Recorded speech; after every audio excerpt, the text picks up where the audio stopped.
अनंत कोटि दंडवत सतगुरु देव को। अपना विषय चल रहा था दिव्य दृष्टि का। उसमें 15वें अध्याय का 4था श्लोक चल रहा था। तीसरे श्लोक में भगवान ने कह दिया, इस संसार रूपी वृक्ष को असंग रूपी कुल्हाड़े से काट दे। तू असंग हो जा, असंग हो जा, इससे काट दे। ज्ञान इंद्रियों से असंग हो जा, कर्म इंद्रियों से असंग हो जा। इनकी जितने भी क्रिया है उससे परे हो जा, दृष्टा हो जा। तू दृष्टा है। ये बाहर के कारण है। 10 बाहर रह के करते हैं, सबको दिखते हैं, पर एक हमारे अंदर छुपा हुआ है अंतःकरण। वो भी करण है, वो अंदर रह के काम करते हैं। बाहर वाले 10 तो दिख रहे हैं, पर अंदर वाले 4 जो हैं, ये जो भी करते हैं मन बुद्धि चित्त अहंकार, वो किसी को नहीं दिखता। वो अंदर छुप के करते हैं। इसलिए अंदर का कई बारी और मुखड़ा होता है किसी जीव का, और बाहर का और होता है। तो इसलिए कहा कि ये जो करण है, इन सबको छोड़कर तुम साक्षी हो जाओ। मन को भी देखते हो। मन को देखते हो, कहते हो आज ना मेरा मन बहुत उदास है। कहते हो कभी कभी आज मेरा मन बहुत खुश है। इसका मतलब आपने मन को देखा और उसका वर्णन किया, दिखता है। तो इसलिए मन के, बुद्धि के, चित्त के, अहंकार के आप साक्षी। ये असंगता है। अपने घर में अपनी सीट पर बैठो, जहां आप हो वहीं रहो। तो उसके पश्चात भगवान कह रहे हैं, साक्षी होने के बाद ये बातें जीवन में ढालनी है, इसलिए बड़े ध्यान से सुनो और चलो। पहले तो साक्षी का अभ्यास करो कि मैं सारी इंद्रियों से असंग हूँ, इसका साक्षी हूँ, इसका दृष्टा। मैं सारी इंद्रियों को जानने वाला हूँ और इनका देखने वाला। आँख में कम दिखता है, ज़्यादा दिखता है, इसको कौन जानता है? मैं जानता हूँ। नासिका को कौन सी गंध अच्छी लगी ना लगी, इसको भी कौन जानता है? मैं जानता हूँ। लेना देना किया, आना जाना किया, पैर सही सलामत है या कोई दर्द करते हैं, इसको भी मैं जानता हूँ। मन कितने अच्छी बातें लाता है, ये भी मैं जानता हूँ। बुद्धि कितनी ज्ञान समझती है, ये भी मैं जानता हूँ। जानते हो ये असंगता है। पर ही बैठ जाओ, हर चीज़ को देखो। एक समय ऐसा आएगा सारी इंद्रियां आपके सामने बरतेंगी और आप चुपचाप देखो। कहोगे नहीं कि मैं दृष्टा हूँ। तो ये असंग रूपी अपने स्वरूप को देखने के बाद ये जो साक्षी हूँ, ये हम कितने शरीर के साक्षी होते हैं? सिर्फ एक शरीर के, परिच्छिन्न। ये साक्षी का क्या है? जो साक्षी बोल रहा है, इसमें परिच्छिन्नता अभी बाकी है। हाँ भाई बहन, बाहर की इंद्रियों से तो हम असंग हो गए, पर हम एक शरीर में खड़े हैं। अभी हमारे पास आकार को, इसको भी निकालना है, इससे भी बाहर निकलना है। साक्षी एक शरीर से, कि मैं इसका साक्षी, मैं बुद्धि का साक्षी, मैं मन का साक्षी, एक का। तो भगवान कह रहे हैं पहले साक्षी को पक्का कर लो कि तुम साक्षी हो, बैठना नहीं। फिर क्या कह रहे हैं आगे?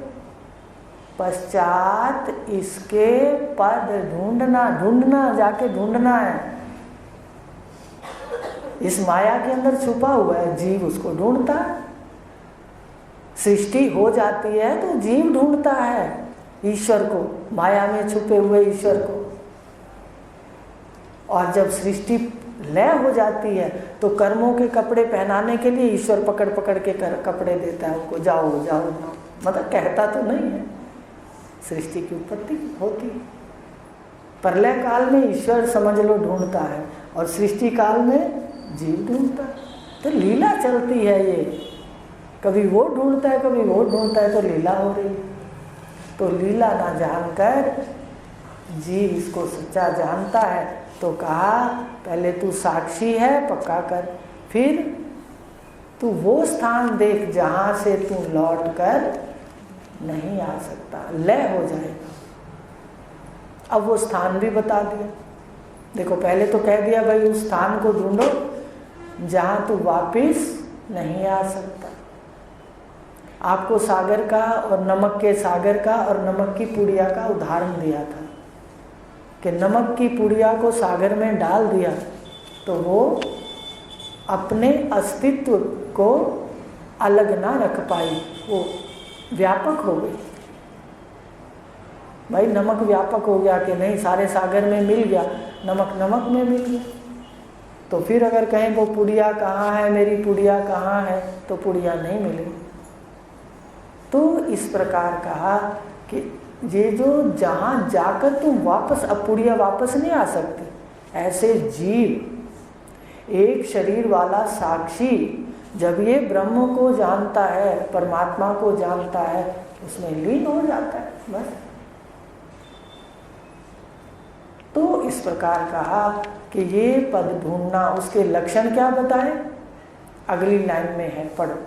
अनादि है ये रचना जहां से, किस स्थान को ढूंढना है, कहते जहां से सृष्टि शुरू हुई है, जहां से सृष्टि का प्रादुर्भाव हुआ है।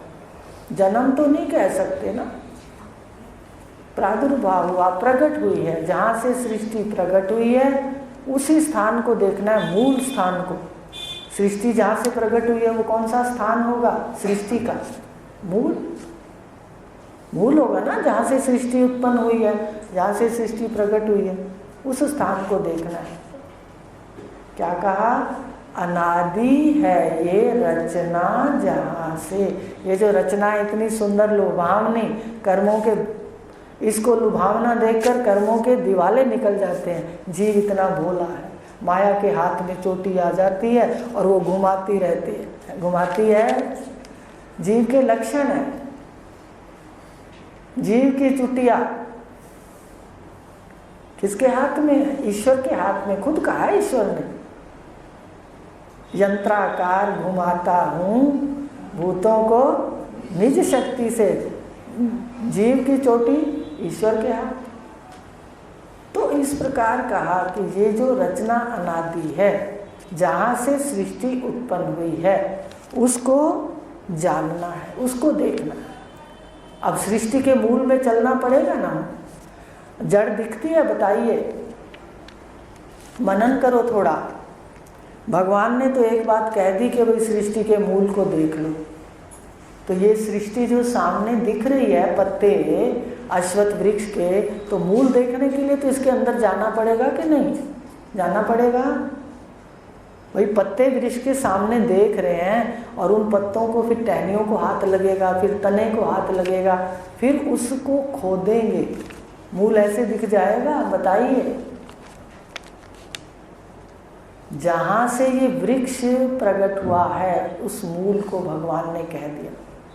इस सृष्टि को मूल को देखना है। अनादि है ये रचना जहां से, पहले तो देखो, फिर उसको दृढ़ता से पकड़ लो। भगवान कह, पढ़ा गीता में, देखो, अनादि है ये रचना जहां से, गहे उसी को दृढ़ भाव से, अपने पक्के भावों से पकड़ लो। भगवान को पता था कि ये भाव दुनिया में बहा जाएगा, इसके भाव कहाँ बह जाते हैं, इसको पकड़ा भी देते हैं, तू साक्षी है, तू ब्रह्म है, ये फिर उसको छोड़ के फिर अपने देह में आ जाता है और संबंधों में सच्चा मान के उसमें लीला करने लग जाता है। लीला भी नहीं करता, सच्चा समझता है। भगवान को पता था ये बैठ नहीं पाएगा, तो कहा पकड़ लो जबरदस्त। अनादि है ये रचना जहां से, गहे उसी को दृढ़ भाव से। इसलिए महावाक्य जो होता है वो क्या है, वो मूल तक ले जाता है, उसको पकड़ के रखना। एक शब्द होता है ना, इस और ज्ञान को पकड़ के रख सकते हो। नहीं रख सकते। आप देखो ज्ञान कभी तो थोड़ा होता है, कभी ज़्यादा हो जाता है, लेकिन वो तो बिना आंखें बंद किए मैं आत्मा सच्चिदानंद हूँ। तो जब पहले देख ले, सतगुरुदेव महावाक्य कब देते हैं? गुरु तो मंत्र जाते दे देते हैं, पर वेदांत बिल्कुल उल्टी बात है।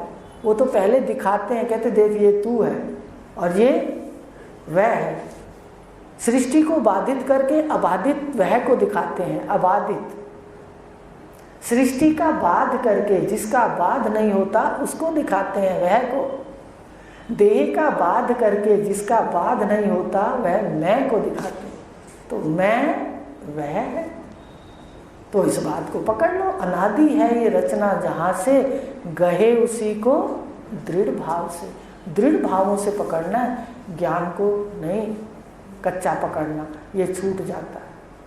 आप साक्षी हो अपने, बता दो कितनी देर ज्ञान घर में रहता है। जितने जितने पुराने होते जाओगे साधक, उतना ज्ञान बढ़ता जाएगा।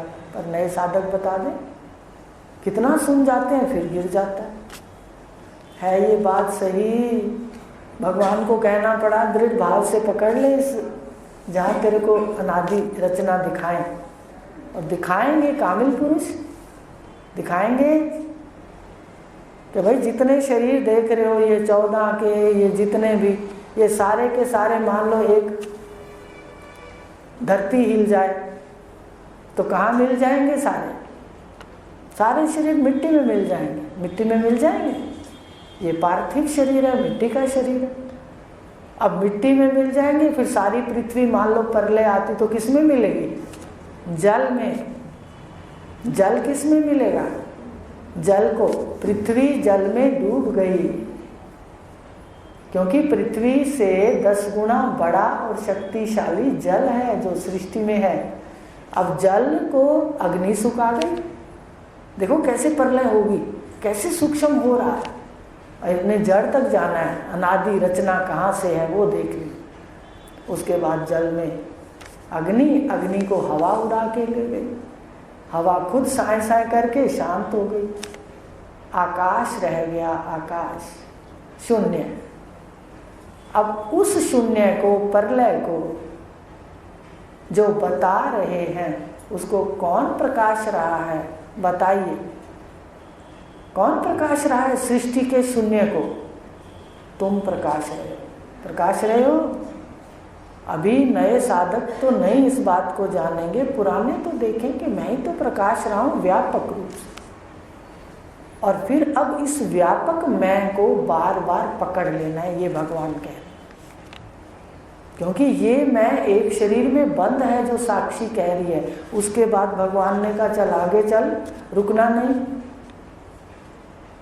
फिर कहाँ चल? कहते अनादि है ये रचना जहाँ से, उस स्थान को पकड़। उस स्थान पर जाते हैं तो मैं खुद देखता हूँ कि मैं तो व्यापक हूँ। और ये बात अपने आसन पर देखनी है बार बार। साक्षी तो जल्दी हो जाओगे, पर व्यापक में स्थिति बहुत अभ्यास करना पड़ेगा। तभी भगवान ने कहा उस स्थान को पकड़ लो, वो छूट जाता है। अनादि है ये रचना जहाँ से, गहे उसी को दृढ़ भाव से। उसको दृढ़ भाव से देखना है। पर जब आप दृढ़ भाव से उस मूल को, इस रचना के मूल को, सृष्टि के मूल को देख लोगे तो सृष्टि का अपना अस्तित्व शून्य हो जाएगा। फिर वो वृक्ष नहीं लगता दोबारा। जिसकी जड़ें निकाल दो फिर वो वृक्ष नहीं लगता। और तुलसी जैसे घर में होती है तो खुदाई करते कई बार तुलसी की जड़ें बाहर आ जाए, बिल्कुल नहीं लगती थी। तो इतना बड़ा पीपल का वृक्ष कैसे लगेगा?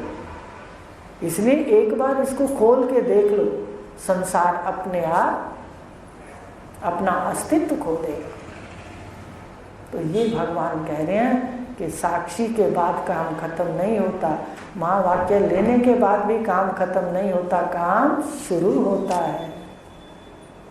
इसलिए मेरे बहन भाइयों, समय कम है, वो तो देखो। अगर प्रारब्ध में है तो कई बार आंखें भर जाती हैं कि उसकी कृपा होती है, आपके सामने ऐसे सुख बिखेरेगा।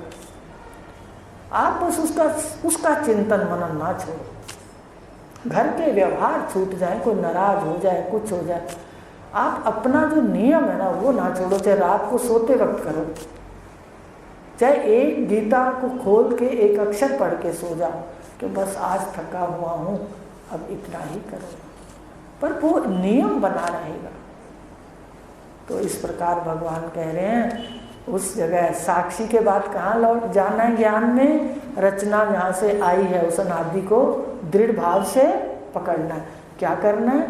अभ्यास करना है। दृढ़ भाव से पकड़ने का मतलब क्या है? बार बार अभ्यास, बार बार अभ्यास।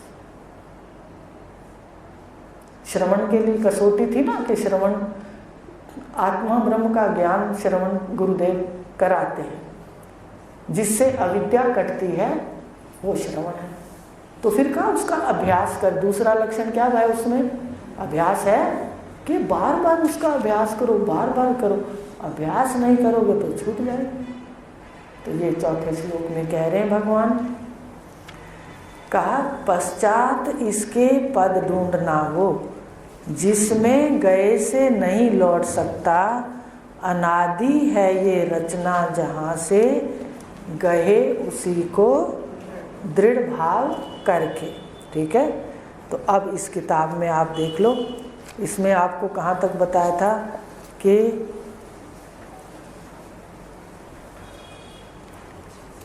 भावार्थ ये है। अब ये समझ आ गया कि मूल में जाना है, ये तो समझ आ गया कि साक्षी का काम हमने जाना और खुश हो गए, मैं तो साक्षी हूँ, मुझे तो ज्ञान आ गया। भगवान कह रहे नहीं, रुकना नहीं, आगे चल, जहाँ ये साक्षी भी ब्रह्म में लीन हो जाए। तो फिर कहा कि भावार्थ ये है कि माया मूल वाले, जो माया का मूल है, ये जो अश्वत्थ वृक्ष है ये कर्म वृक्ष है, याद रखना। ये संसार कर्म वृक्ष है। अगर आप सकाम कर्म नहीं करोगे तो ये वृक्ष आपकी नज़र में जिंदा नहीं रहेगा। जब कर्म करते रहोगे तो पत्ते बनते रहोगे, पत्ते हो नहीं पर बनते रहोगे। ऐसा पत्ता शरीर को कहा, पत्ते हो नहीं इस वृक्ष के पर पत्ते बनते रहो। तो इस प्रकार का इसका मूल क्यों खड़ा है? ये कर्म का पानी देते हैं हम इसको, इसका मूल है कर्म। ये वृक्ष है, इसको दृढ़ वैराग से असंग रूपी शस्त्र से काट दो। दृढ़ वैराग कब होगा? कहते हैं पहले कच्चा वैराग होगा। जितना श्रवण करेंगे, गुरु का संग करेंगे, दो बातें मिलेंगी, एक वैराग और दूसरा ज्ञान। ये आप अब मनन कर दो, ये तो बातें उपनिषदों की। आप अनुभव करो कि क्या ये बात सही है। मैं अकेला पढ़ लूँ तो क्या मुझे समझ आ जाएगा? मैं सफ़र कर लूँगा। शब्द जाल तो हम पकड़ लेंगे, शब्द तो रट लेंगे, पर हम स्थित नहीं हो सकते। तो इस प्रकार कहा कि पुस्तक में है, कौन सा पृष्ठ है? 86, 8 और 6। 8 देखते हो ना कैसे लिखा होता है, एक सिखानी पड़ेगी ये गिनती। उल्टा 3 होता है ना, वो 6 हो जाता है। तो इस प्रकार कहा कि ये जो शस्त्र है इस असंग रूपी, इससे काट डालो सारे वृक्ष को। जहाँ से वृक्ष प्रकट हुआ है वहाँ उसको देखो। और उसके लिए मंत्र भी बताया था आपको कि उपनिषदों में है कि जहाँ से सृष्टि उत्पन्न होती है, जहाँ सृष्टि रहती है और जहाँ सृष्टि लीन होती है वो परमात्मा है। भगवान ने भी तो यही बात कह दी ना कि भाई जहाँ से सृष्टि उत्पन्न हुई है वो उसको पकड़ ले, वो ब्रह्म है, परमात्मा है, उसको दृढ़ भाव से पकड़। तो इसी प्रकार कहा कि ये बात भगवान की उपनिषदों में भी है। और फिर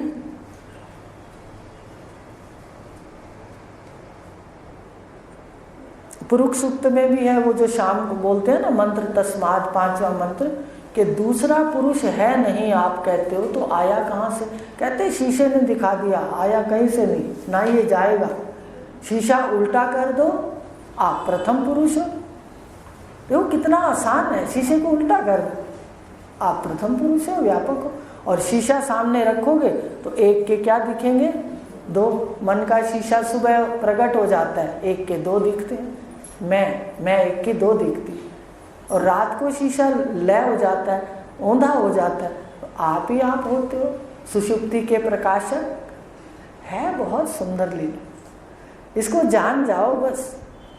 खूब सुंदर जो गुरुदेव ने दिया है, इष्ट ने दिया है, कर्मों ने दिया है, वो सुंदर यात्रा करते हुए अपने को जानते हुए आंखें खोल के निकलो, प्रकाश करके निकलो रास्ते में। बाकी ये कहीं नहीं है कि तुम गृहस्थी हो तो आपने कहीं रहना नहीं। अरे भाई, जहाँ जाओगे वहाँ 4 व्यक्ति भी चाहिए, मकान भी चाहिए, कपड़ा भी चाहिए। तो इस प्रकार जहाँ हो वहीं बैठे रहें। ये जान लें कि जो ये जीव है ये भी ब्रह्म ही है। ये क्यों जीव के रूप में भास रहे हैं हम अपने आप में? कहते ये अंतःकरण का शीशा है। शीशे ने क्या करके दिखा दिया? हमारी मैं को दो। आप सुनते जाओ, आपको दोनों मैं के दर्शन होंगे एक दिन। अंदर, अपने अंदर सारा कुछ अपने अंदर दिखेगा। दैवी संपदा, आसुर संपदा कहाँ पर है? हम तो दैवी संपदा पढ़ते हैं गीता में, देखते हैं सामने कि कौन आसुर संपदा है, कौन दैवी संपदा। अरे भाई लौट जाओ अपनी ओर। पहले देखो इधर आसुर बैठा है, इधर देव बैठा है, कौन बैठा है? क्या दोनों ही बैठे हैं? कह दूं दोनों बैठे हैं या एक बैठा है? सबके अंदर दोनों हैं। सावधान हो जाओ। दरवाजा कौन सा खोलना है? दैवी संपदा का। तो ये अपने को जागना है, साधक को जगाना है। जीव तो पहले जाग रहा है, साधक को जगाना है। तो ये कहा कि द्वितीय पुरुष है जीव, पर दूसरा पुरुष वास्तव में नहीं है, ये अद्वितीय ही है। शीशे का उदाहरण दे दिया कि शीशे के कारण ये भास रहा है। अब कहा कि जब ये शीशे से परे हो जाएगा, शीशे को औंधा कर लेगा, सुषुप्ति में जान लेगा। सुषुप्ति को जान लो, गुरुदेव जनवा रहे हैं कि तू सुषुप्ति का प्रकाशक है।